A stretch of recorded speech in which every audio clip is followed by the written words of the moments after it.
एकाच पद्धतीची पनीरची भाजी खाऊन कंटाळा आला असेल ना, तर या पद्धतीने बनवून बघा. तर पॅनमध्ये 1 चमचा तेल घालायचं आहे. यामध्ये 1 तुकडा कलमीचा, 2 लवंग, 7-8 मिरे, 2 हिरवी विलायची, 3 हिरव्या मिरच्या, लसूण घेतलाय, आलं घेतलंय, नंतर इथे काजू घेतलाय आणि कांदा घ्यायचा आहे. आणि आता याला चांगलं परतून घ्यायचं आहे. तर हिरवी मिरची आहे ना, तुमच्या हिशोबाने कमी जास्त करू शकता.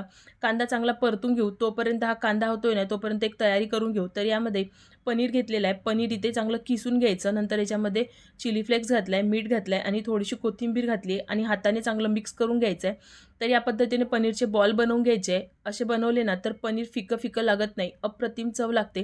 ते सगळे बॉल ना तयार करून घेतले. नंतर हा मसालासुद्धा थंड करायला बाजूला करायचा आणि एक अप्पम पॅन घेतलाय. त्याच्यामध्ये ना हे बॉल्स आपले पनीरचे घालून घ्यायचे आणि सगळ्या बाजूने चांगले असे शेकून घ्यायचे. तर बघा खूप नाजूक असतात हे पनीर बॉल. तर अगदी हलक्या-हलक्या हाताने आपण याला या पद्धतीने फ्राय करून घेऊ. तर बघा रंग मस्त आलेला आहे. सगळे पनीर बॉल मी इथे काढून घेतलेले आहे. आता जे आपण मसाला तयार करून घेतला होता ना, तो मिक्सरच्या भांड्यामध्ये घालायचा. याच्यामध्ये 2 तुकडे पनीरचे घातले, अर्धा वाटी दही घातलाय. दही आंबट नाही पाहिजे, अगदी फिक्कं दही पाहिजे. ताजं दही घ्यायचं आहे. तर याचं पेस्ट तयार करून घ्यायचा. नंतर कढईमध्ये 2 चमचे तेल घातलाय आणि 1 तुकडा बटरचा घातलाय. बटर घातल्याने भाजीची चव खूप छान लागते. नंतर याच्यामध्ये जिरं घालायचं. जिरं चांगलं होऊ द्यायचं. नंतर याच्यामध्ये जे आपण वाटण तयार करून घेतलं होतं ना, ते घालायचं आहे. हे चांगलं मिक्स करून घ्यायचं आणि वाटण चांगलं शिजवून घ्यायचं. साईडला तेल सुटायला लागलं की याच्यामध्ये धने पावडर, जिरे पावडर आणि चवीपुरतं मीठ घालायचं. हे चांगलं मिक्स करून घ्यायचं.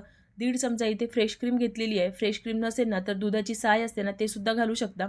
आता याला चांगलं मिक्स करून घेतलेलं आहे. आता याच्यामध्ये थोडंसं पाणी घालायचं आहे. तर ज्या मिक्सरच्या भांड्यामध्ये वाटण केलं होतं ना, त्याच्यामध्येच थोडंसं पाणी फिरवून घेतलं.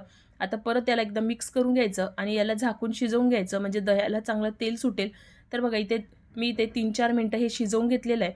आता हे साईडला ठेवून घेऊ किंवा कमी गॅस करून हे साईडला ठेवून घेतलं. नंतर एका पॅनमध्ये अर्धा चमचा तेल घालायचं. त्याच्यामध्ये शिमला मिरची आणि टमाटर घातले. थोडेसे सॉफ्ट होईपर्यंत शिजवून घ्यायचे. थोडेसे सॉफ्ट झाल्यानंतर हे आपण आपल्या ग्रेव्हीमध्ये घालून घ्यायचे. आता हे सगळं ग्रेव्हीमध्ये मिक्स करून घ्यायचं. सोबतच जे आपण पनीर बॉल बनवून घेतले होते ना, ते सुद्धा याच्यामध्ये घालून घेऊ. तर एकदा या पद्धतीने बनवून बघा. पनीरची भाजी अप्रतिम चव लागते.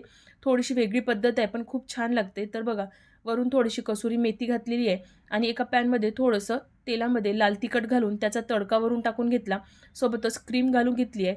अप्रतिम अशी हॉटेलपेक्षाही चवदार ही भाजी तयार होते. एकदा नक्कीच बनवून बघा. यासोबत मी मस्त असे लेयर्सवाले पराठे बनवले होते. तर तुम्हाला ही रेसिपी कशी वाटली मला कमेंट बॉक्समध्ये नक्कीच सांगा. आणि अगदी थोडी जरी आवडली असेल ना, व्हिडिओला लाईक नक्कीच करा. तर बघा एका प्लेटमध्ये मी हे काढून घेते आणि तुम्हाला मी पनीर आहे ना, ते तोडून सुद्धा दाखवते. एवढं सॉफ्ट हे पनीर तयार होते ना आणि याची चव पण छान लागते, कारण आपण याच्यामध्ये थोडेसे मसाले घातलेले आहेत.